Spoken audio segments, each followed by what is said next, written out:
जय शिव के भक्त होए, ओह के दुख सितम ना सताए।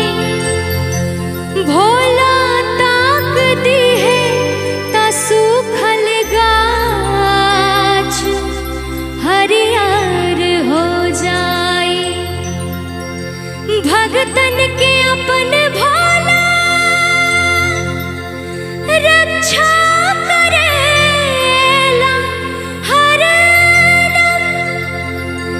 जेकर श्रद्धा होए साचे ओहे शिव जी के पाए।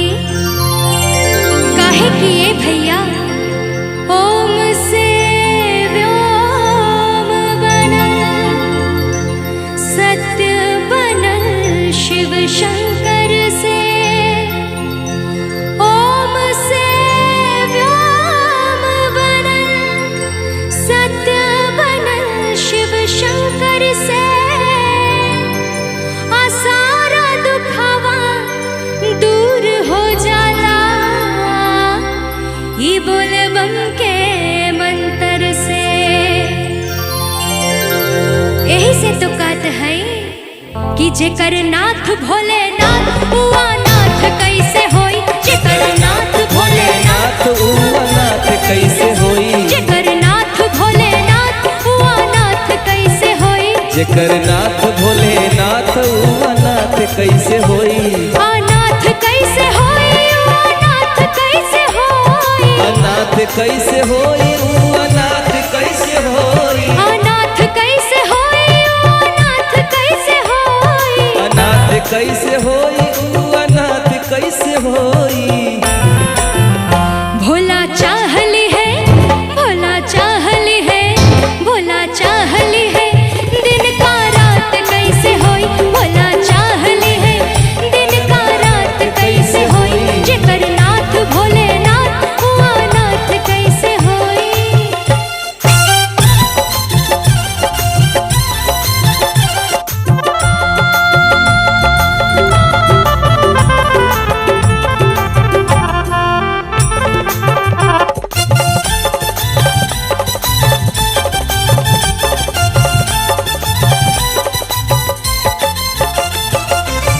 काल के अशर भी अकाल हो ना पाए। बाबा के महिमा अपने असर दिखाए। बाबा के महिमा अपने असर दिखाए। काल के अशर भी अकाल हो ना पाए। बाबा के महिमा अपने असर दिखाए। असर दिखाई अपन असर दिखाई। असर दिखाई अपन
कैसे होई ऊ अनाथ कैसे होई अनाथ कैसे होई अनाथ कैसे होई नाथ कैसे होई ऊ अनाथ कैसे होई भोला चाहली है जय हो। भोला चाहली है भोला चाहली है दिन का रात कैसे होई भोला चाहली है दिन का रात कैसे होई जेकर नाथ भोलेनाथ ऊ अनाथ कैसे होई जेकर नाथ भोलेनाथ ऊ अनाथ कैसे होई जेकर नाथ भोलेनाथ ऊ अनाथ कैसे होई जेकर नाथ भोलेनाथ ऊ अनाथ कैसे होई जेकर नाथ भोलेनाथ ऊ अनाथ कैसे होई जेकर नाथ भोलेनाथ ऊ